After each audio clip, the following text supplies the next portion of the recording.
Your city, your news.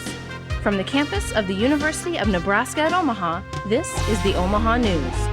Brought to you by the students in the College of Communication, Fine Arts, and Media. To reclaim the American dream and reaffirm that fundamental truth that out of many we are one, that while we dream, we hope, and where we are met with cynicism and doubt, and those who tell us that we can't, we will respond with that timeless creed that sums up the spirit of the people. Yes, we can.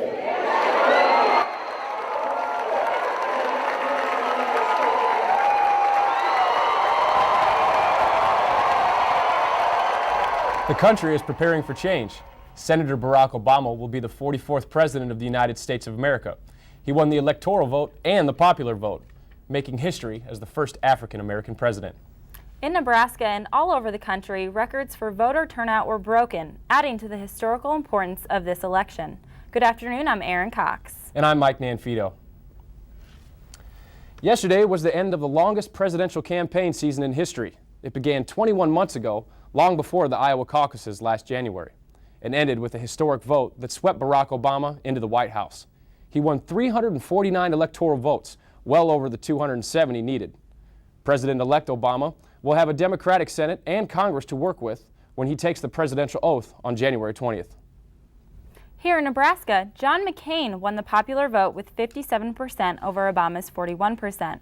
Douglas County, which makes up most of the 2nd District, Senator Obama leads with 51% to McCain's 48%.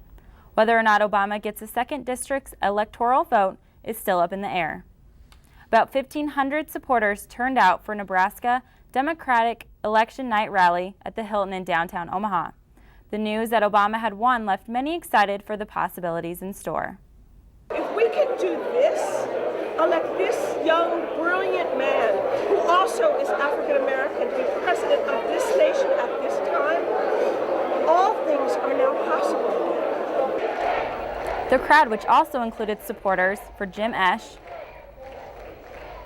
was rarely quiet. One of the few moments was during President-elect Obama's acceptance speech around 11 last night. Earlier in the evening, the Senate race was called for Republican candidate Mike Johans. Johans will head to Washington to work as a Democrat-controlled Senate. Bill Dixon was in Lincoln last night at the election party for Scott Klebb, and he has the story. Here at Scott Klebb's campaign headquarters, many supporters were hoping Scott Klebb could pull off a huge upset. As Klebb supporters gathered to watch the returns, the party was just getting started at Mike Johans' campaign headquarters.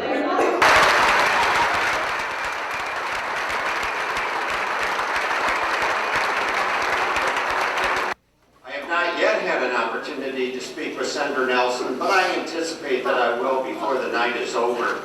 We talked recently. We talked within about the last week to 10 days.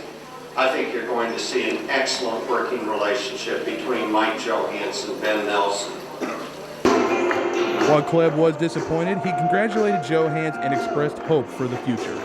Across this great nation of ours, to build that better future, to build that better nation, to live up to those words that we believe, that we the people of these United States, in order to form a more perfect union, have to continue to evolve, that we know that our best days are ahead of us, and they always have been. As Scott Klebb concedes defeat to Mike Johans, many people are optimistic about a brighter future and a better tomorrow. For the Omaha News, I'm Bill Dixon. Johans beat Klebb 58 to 40%. The former governor replaces Senator Chuck Hagel and joins the Democratic Senator Ben Nelson. Senator Hagel was first elected to represent Nebraska in 1996. Hagel has spent time in the political spotlight, causing many to consider him as a possible candidate for president until he announced his retirement in September of '07. The senator issued a statement today congratulating Mike Johans on his victory. Hagel goes on to say, now America must move beyond partisanship in campaigns and forge a bipartisan consensus to meet the enormous challenges that face our country and the world.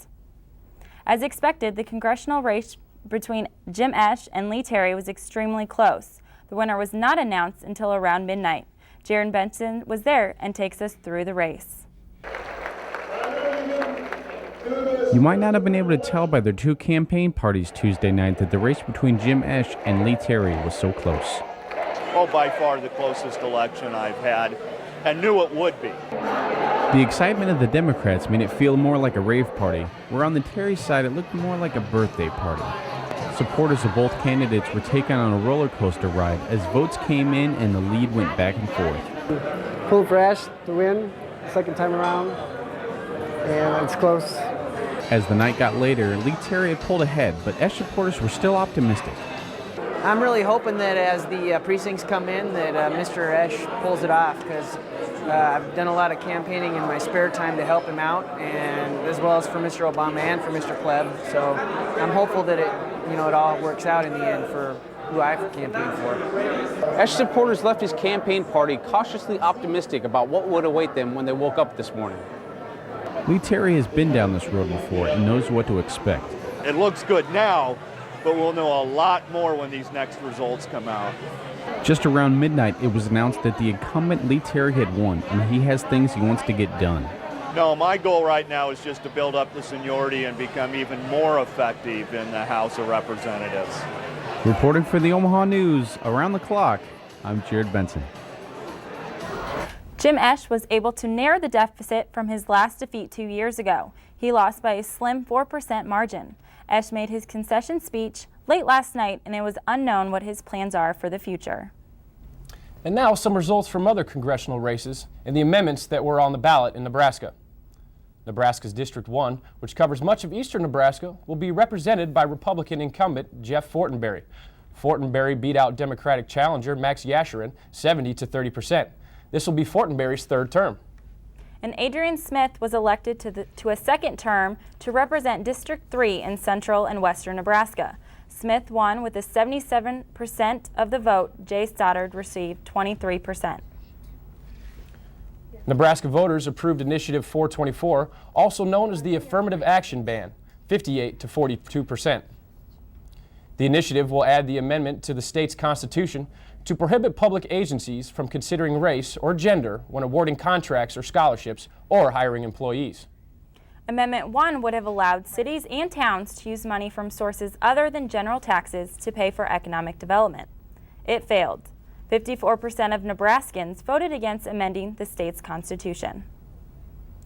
The Douglas County Election Commission had a very busy night and still has a lot more work to do. One of the most important jobs on election night and the days that follow, counting the votes. Reporter Laura Goodburn was there. Things are going great. It's been a fantastic election night, fantastic election day. I worked here 4 years ago during the last presidential. Everything is going much smoother than before. Without any major glitches, this election was a success for the Douglas County Election Office. The Election Commission takes many steps to ensure things go well. Yesterday was our public test deck to allow everybody to see that, the ballots that we counted actually equaled the ballots that we, counted by hand. So it's a verification method to make sure that everything is going smoothly for the election. Tabulating votes is not as simple as it sounds. The entire process takes almost 20 minutes, and counting is delayed during this. In the past, those who worked the election were volunteers. This year, however, that is not the case. Workers were randomly chosen from registered voters and were required to attend. Ballot counters are busy counting ballots here at the Douglas County Election Office. They plan to be here until the early morning hours. For the Omaha News, I'm Laura Goodburn. Drafted election workers were required to help at the commission office and required to show up. It's comparable to the requirements of jury duty. Once drafted, workers are required to attend 4 elections. Douglas County Commissioner Dave Phipps has been busy preparing for last night in the weeks and the months heading up to the election. Phipps said that this year's turnout has been the best he's ever seen. Really great heavy turnout today. Lots of people were excited about the election. We really saw lots and lots of people in line. But this is the great part about, democracy in action. People are getting together. They're really excited about this. It's an historic election. So, frankly, I really, rate this as one of the best elections we've had. Certainly the best election I've seen with the magnitude of people that we've been. A little over 200,000 voters cast their ballot in Douglas County. Out of more than 315,000 registered voters, that's 65%. The United States has more than 30,000 troops in Afghanistan, and insurgent violence is on the rise. Violence that has people there living in fear for their lives on a daily basis. Up next, a student, a mother, and a journalist share their story, right here on the Omaha News.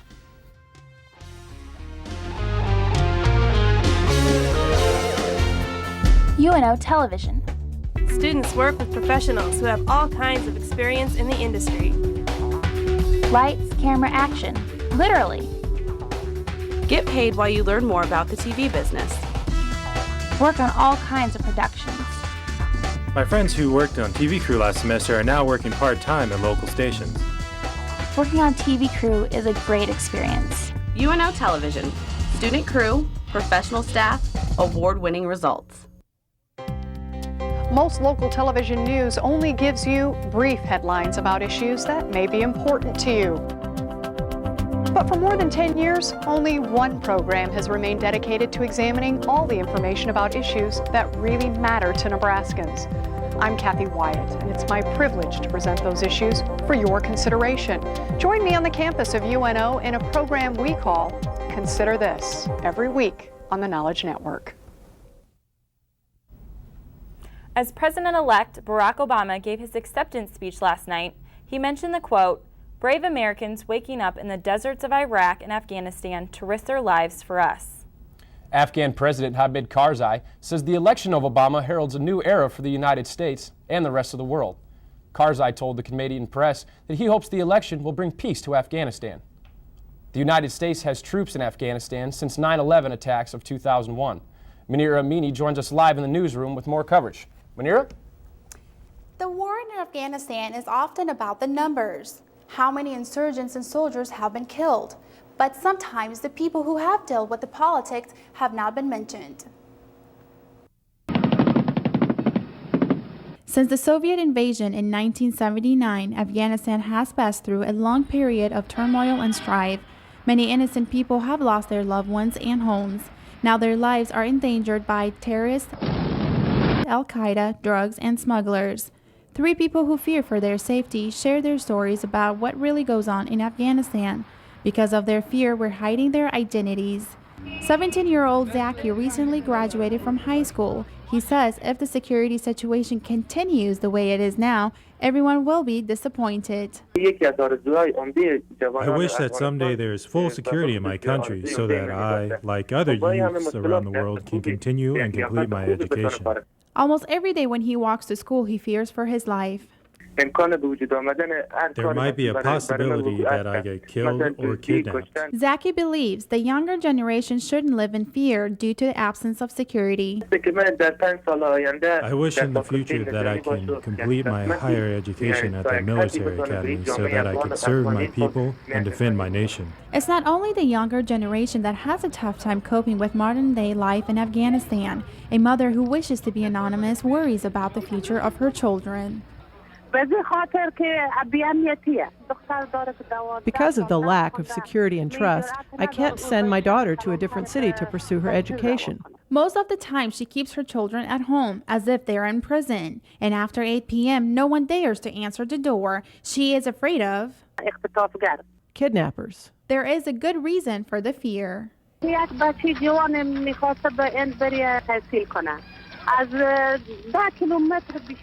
A young man from our neighborhood got a scholarship to study abroad in India. When he was about to leave the city, the terrorists and kidnappers caught him and sent his sliced body home to his family. Because of the risks, there are few journalists who can report on what really goes on in Afghanistan. Sammy, who has been a journalist since 2004, is one of the few who seeks truth despite those risks. My photographer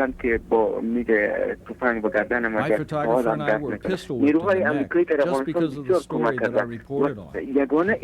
troops have helped a lot in Afghanistan, but there are several problems no one is focusing on. One of the main problems is the U.S. troops trust uneducated, unqualified individuals who don't have enough knowledge to secure safety for the society, to be leaders of Afghanistan's government. Another reason Afghanistan is not getting better is the lack of job opportunities in the country. Our reports show that although the residents hate the Taliban, due to the lack of communication between the populace and the government in regards to safety and security, they feel forced toward the Taliban. Afghanistan continues to be a war zone. The people feel one way to bring peace to the country is to have a strong government. However, President Karzai has dipped, and many believe the situation is not getting better anytime soon.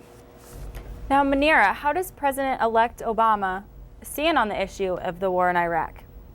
Obama has said in a speech to the 9/11 Commission that the United States has not finished their job in Afghanistan.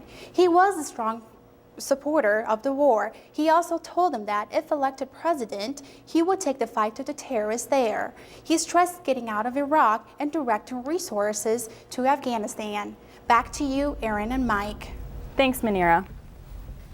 Anniversaries are usually a time for celebration, but the anniversary of the Von Marr shooting at Westroads approaches, and the Omaha community is still healing. Coming up, how some people want you to consider the possibility of such an event happening again. That's that story next on the Omaha News. Hello, Omaha fans. I'm Tori Pantalian. Join me each month to catch all the news on all the sports at UNO. Watch Maverick Sports right here on the Knowledge Network.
Take a look at UNO and you'll find a school that can pretty much be everything to everyone. We have that big city feel and a sense of community that creates a close, friendly campus. Our professors and resources contribute to our great reputation in the city and the region. So whether you're just starting out, transferring, earning a degree online, or choosing a new path in life, you'll be able to find what you want.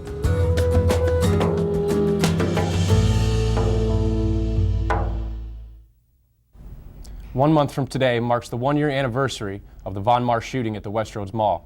It was a traumatic event for all the customers that were in the Von Marr store that day doing their holiday shopping. The first responding officers and firefighters that approached an active shooter situation, and the citizens of Omaha and the nation as they watched the news coverage unfold from our community. The anniversary of such an event can be quite hard as the day itself. If you find yourself needing support through this emotional time, there are places still available to you. Region 6 Behavioral Health provides mental health services to 5 counties in Nebraska, including Douglas County. They have a hotline available for assistance. That number is 402-546-0770, or find them online at region6.com. As our community prepares to face the anniversary of such a tragic event, many don't want to even consider the notion that it could happen again, much less know how to respond in a similar situation. Mike Wilson reports on a way you can become more educated on the matter. With an active shooter hitting so close to home. Surprised that it would happen in Omaha. Well, you know, we had some concerns on campus here because we not knowing exactly how it was going, you know, the person could have came this way. It seems like a good idea to be ready in case it happens again. It's just something, it kind of helps us get that information out there to students and faculty and staff, get them thinking about what they could do if something like this occurs. UNO featured the DVD Shots Fired as a way of boosting knowledge and awareness should there be a shooter on campus. You know, there have been shootings around the country. Of course, we were close December of last year with the Von Marr. That was only a few miles down the road. Though most of us will never experience a shooter on campus, the DVD serves as a training program that focuses on the what-if moment just in case something should. Thinking ahead, planning ahead, getting something set in your head so if it does happen, it's more automatic to you to just go ahead and react to it rather than having to then devise your plan and start working with it. The program instructs students and faculty to follow one of 3 courses of action: to get out using whichever exit is best, to hide out of sight, preferably in a room with a door that locks, or as a last resort to take out the shooter. The fighting back, yeah, that surprised me when I saw it. How so? Never thought of throwing things. We weren't raised to throw things. Whatever method is chosen, the goal is always the same: to come out of the situation alive. For the Omaha News, I'm Mike Wilson. Campus security also recommends that people consider the what-if moment for other emergencies, like fires at public places, such as restaurants and movie theaters. There have been a number of reasons that have given students that unsafe feeling on college campuses, and Danielle Sherman shows us how UNO is trying to bring back some reassurance and a sense of comfort. Since such events like the Jessica O'Grady case and various school shootings, universities have been looking for some sort of protection, and the University of Nebraska at Omaha is taking a small but very informative step by focusing on knowledge and techniques to keep students safe. Instructor and UNO student Liz Hall stresses just how important knowing this information is. The purpose of the self-defense classes, I'm a firm believer that everyone has a right to feel safe, and a lot of women in today's society don't feel safe. They feel like they can't go out at night because someone's going to hurt them, and I want to give women that power to feel like they can protect themselves. And how helpful is this information to her participants? I think this could help any girl when she's out on the town or just walking around campus even. If any person comes up and tries to attack her, we just learned a lot of basic steps on how to defend ourselves and keep ourselves safe. I learned a lot of ways to attack any person that might attack you, and it was really fun and very informative, and I feel prepared to go out into the world. It helped open up our eyes about different ways people can come at you and what they can do and how to react in each case. That's what I do in this class is I teach them the basic self-defense moves so they can protect themselves when they go out and they don't have to be scared. While the university has said no to guns on campus, these self-defense classes could be the first step in helping students protect themselves. For the Omaha News, I'm Danielle Sherman. The next 3 classes will be held on Friday, November 14th, and December 5th from 1 to 3 p.m., and Saturday, December 6th from 9 to 11 a.m. Classes are located in the Hyper Building in room 110 and is free to all UNO students and activity card holders. Everyone else can participate for $10. Bad news, the economy is in turmoil. Good news, gas prices are seen around the metro are lower than the $2 mark. The question is, will the trend continue? The answer, next. And the local real estate market is facing its own struggles. Next on the Omaha News, we'll tell you why right now is a great time for buying a home in Omaha. Stay tuned. Breathtaking. Electrifying. Inspiring. Award-winning documentaries produced by UNO Television offer you a window on the history of Omaha and the world. Beginning with the acclaimed 2-hour documentary on the history of Omaha, If These Walls Could Speak, UNO Television has developed a reputation for producing high-quality programs that explore, educate, and enlighten. These outstanding productions can be part of your home video collection. For information about purchasing VHS or DVD copies, call 554-2516 or visit our website at unotv.unomaha.edu.